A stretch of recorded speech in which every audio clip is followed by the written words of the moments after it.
loci in the complex plane, or locuses. And what that is that's going to be a series of points or possible locations that a complex number can occur in. And this is definitely an important exercise. You'll notice it's not in our textbook, but they did provide some extra questions in the electronic copy, so I've got them, and then I've got some supplementary resources from other textbooks as well, which is worksheet 1, 2 and 3. Now we'll probably only spend one lesson, I think, going over these concepts, and there's lots of questions there for you to have a go at. So, loci in the complex plane. Firstly, we've got this distance formula. This is the distance between two complex numbers, is the modulus of, and it doesn't matter what order they go in because we're doing the modulus of it. One complex number take the other. So here we've got these two complex numbers, and if we're going to draw them, let's sketch them so that we can have an idea of what's going on here. Here's my complex plane. The first complex number is 2 cis 0, so it has a modulus of 2 and an angle of 0. That's z. And the next complex number is 3. It's a modulus of 3 and an angle of pi on 3. So that's going to be shooting up here somewhere like that. That's w. Just like George W. Bush. W. Alright, and so if we want to know the distance between them, it means how far is it from here to here. Okay? How far is it from here to here? And so we can determine that using this formula here. So what we're going to do is we're going to convert both of them to Cartesian form, perform the subtraction, and then perform the modulus of it. So 2 cis 0, what that is, I'm going to do it in an elongated fashion, and then for this, I might do this one quickly. This one we're doing in an elongated fashion. So this is going to be 3 cos of pi on 3 plus I sine of pi on 3. Okay, this is how we convert it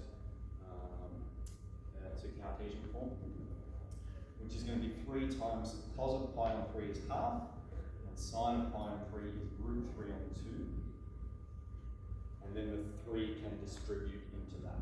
3 on 2 and 3 root 3 on 2.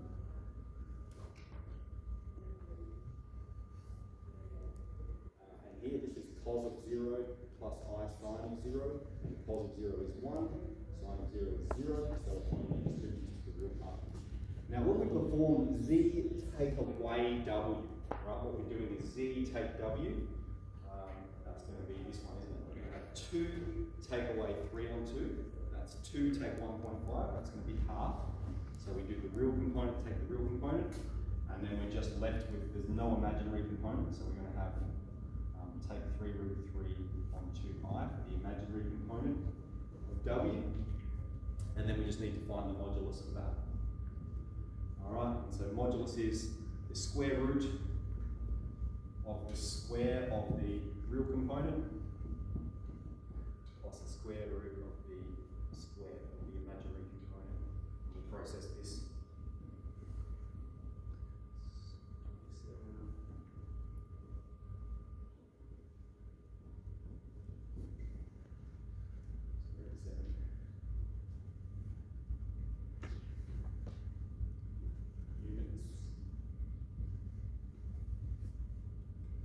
Any questions about that one? Splendid. Okay, so distance between two complex numbers, we can use this formula here. Alright, let's move on to question 2 then. And we've done a little bit of this before, okay, so it did pop up very briefly, I think, when we first start talking about the Argan Plane. But we've also done a bit of it in year 11. We just need to sketch a complex number so that the modulus is larger than 1. And the real part of it is larger than 0. So firstly, let's imagine our Argan Plane. And so for a complex number from the point of origin, it could go in any direction. We haven't got a direction specified, but the modulus has to be larger than 1. So if I'm going to draw a dotted circle with a radius of 1. Alright, so firstly, the number has to be anywhere outside of that region, doesn't it? It can be anywhere outside of the region. Has to have a modulus greater than 1, anywhere outside of that region. So that's the first condition. But then the second condition is that the real part has to be positive. So what's our real axis? That's the x-axis. So that means these aren't solutions. Everything larger than 1 that has a positive real value is a possible solution. And we indicate that by shading that region.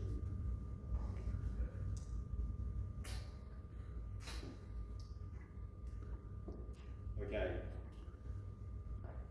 What we're going to do with both B and C is convert them both to Cartesian form and then try and identify a shortcut way of doing it, like we did last year. Alright, so if we're going to convert it to Cartesian form, Z as a complex number is x plus I times y. That's what some complex number is. Some has some vertical component and some horizontal component, and we have this plus I. And what we're going to do is we're going to collect the real parts and the imaginary parts. Alright, all I've done there is write, sorry, I'm missing 3. Take 3 plus I equals 4. Okay? So I'm going to collect the real parts and the imaginary parts together. So we're going to have modulus of x take 3, that's the real part, and the imaginary part is going to be I times y plus 1.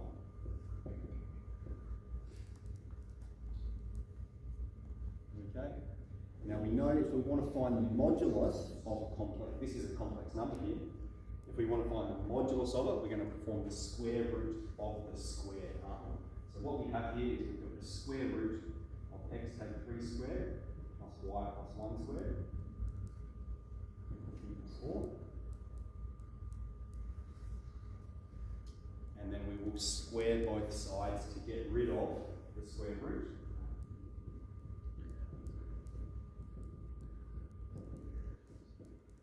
And what we actually have here is the equation of a circle.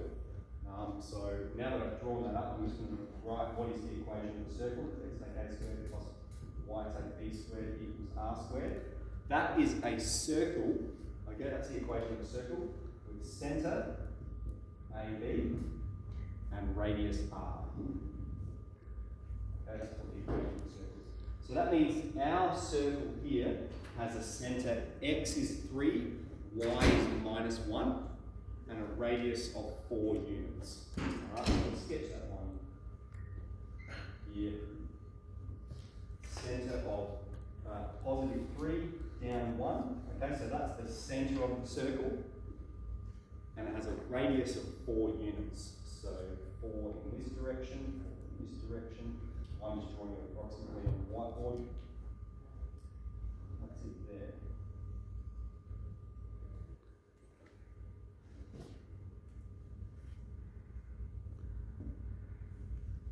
Okay, and what it's saying is across 3 and down 1, that's a location on the complex plane. And we have a complex number drawn from that point in any direction has a modulus of 4. That's what we're saying. The complex number drawn in any direction from that location on the complex plane has a modulus of 4. So that's how we're going to represent it. You'll have a nice pretty scale on there to make it look a bit better. Okay, any questions about that one? Alright, so I'm running a bit tight on room there. So let's put this one in Cartesian form. Perhaps that, so anyway, maybe we can just, let's talk about the length between here and here. Okay, if we look from here to here, we can clearly see it's a circle. The coordinates at the centre are x is 3, y is minus 1, and has a radius of 4. So you can jump straight from there to there if you can identify it pretty clearly. Similarly, all right, what this is, I might just sketch this one and try to explain it, and you can use Cartesian form to support it. So if we think about the Argan plane, all right, what we're saying is we've got 2 complex numbers such that their modulus is equal to one another. One is drawn from the location with a real component of 1. Okay, that's this one. The real component is positive 1. And the other is drawn where the real component is negative 2. Okay, I know that because there's no I associated with it. So negative 2 is here. And so we're saying what is going to be, what's going to be the relationship such that the modulus of these complex numbers that can be drawn is always equal to one another. And the answer is it's a line that's straight down the guts of them. Okay, it's the equation of this line. Let's put here we've got x is 1 and x is minus 2. And so halfway between them is going to be x is minus half, minus 0.5. and the reason is, okay, the reason is, if I draw a complex number from here, the complex number here has the same modulus, okay?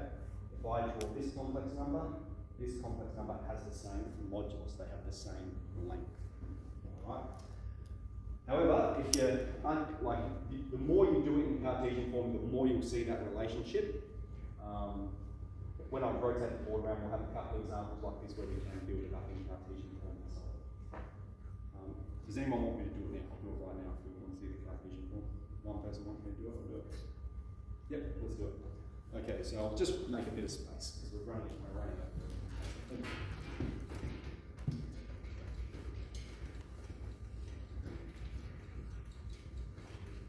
So we have the modulus of z plus 2 is equal to the modulus of z take 1. Alright, so we're going to convert it to Cartesian form. What we're going to do is we're going to write z as a complex number in both. That's a take 1. Okay, we're going to collect the real part and the imaginary part. So we're going to have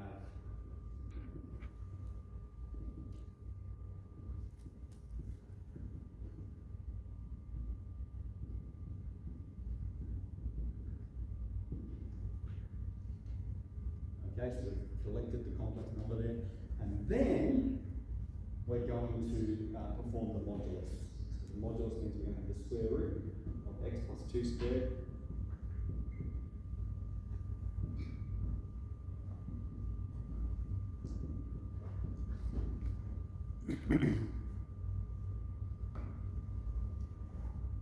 Alright, we'll square both sides and expand both sides. We're going to expand both of those squares.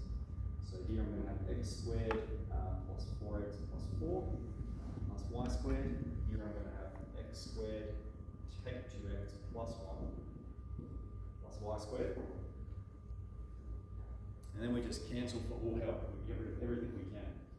So we've got x squared on both sides, y squared on both sides, and then we're going to put the x's on one side, the numbers on the other. We're solving for x, aren't we? So if I bring that over here, I'm going to have 6x. I take that over there, I'm going to have minus 3. And so I get x is minus 0.5. What is the equation of the line x is minus 0.5? This one here. Okay, so you can go from both directions, all right? It's helpful to use the Cartesian form to support it. Okay, any questions about that one? Splendid. Let's spin it around. Okay. So here's another example, right? It's a little bit more complex though. Let's explain what this means in terms of what it's going to be first. All right, so I've said if we have z take 2 plus I equal to z plus 3i. Well, let's firstly plot these points. So we're going across 2 and down 1. That's going to be the location of that complex number. And this one's going to be to the left 3 and up 2. So that one's going to be there. And so then what we're finding is using the Cartesian process, is the equation of this line. Because we know it's this line that is going to satisfy the statement that the modulus of the two are equal. Okay, the modulus from there to is equal to the modulus from there. Right, the modulus is always equal for these two complex numbers. So let's perform that same process. We're going to substitute in x plus iy for z. And the same here.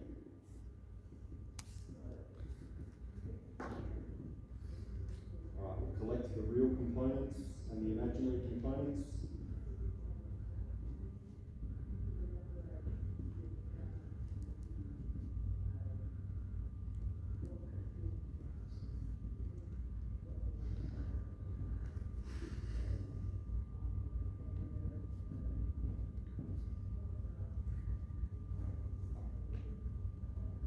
Good. Alright, now we'll perform the modulus, so the square root of each component squared.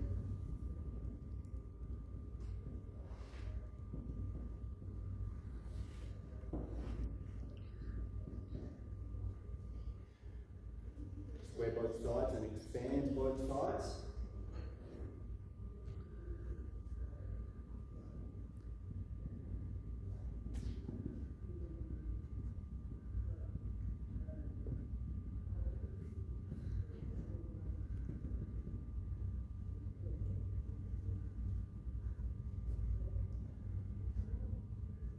Again, like when it's like this, just cancel everything you can. So we're going to be cancelling the x squareds and the y squareds. The other thing I'm looking at is I've got positive 4 and positive 4, so I'm just going to drop off just to simplify it, just to really simplify it as much as I can. I'll restate what I've got before I move anything over. I've got minus 4x plus 2y plus 1 equals 6x plus 9 take 4y. All right, and here what we want to do is, we know it's going to be the equation of a line, right? We know it's the equation of a line, so we want to get y by itself, so we can have that y-intercept form, y equals mx plus c. So I'm looking here, I've got positive 2y here, and I think if I bring that across, I'm going to have positive y here. That's my plan. I'm going to move the y's across here, so I'm going to get 6y, and then if I move this over, I'm going to have plus 4x, so we'll have 10x, and 9 take 1 plus 8. And then you divide by 6. 10 on 6x plus 8 on 6. And so that's going to be the equation of the line. It can be simplified down to 5 on 3 and 4 on 3. But that's going to be the equation of the line that describes all possible points on the Argan plane where these complex numbers are, the modulus of them is equal to one another. All right, now with B, I just changed it a little bit. So I think you had it equals pi on 3. I've just changed it so that we're shading a region rather than just indicating a line, but I will demonstrate both to you. All we're going to do is we're going to go, well, the complex number 1 plus I, okay? If this is my Argan plane, I'm going to go to the left 1 and down 1. That's my point of origin for this complex number. And I'm told the argument, that means the possible angle for this complex number is between 0 and not including it. So we use a dotted line to represent not included. Between 0 and pi on 3. Alright, so that this complex number occurs anywhere in this region.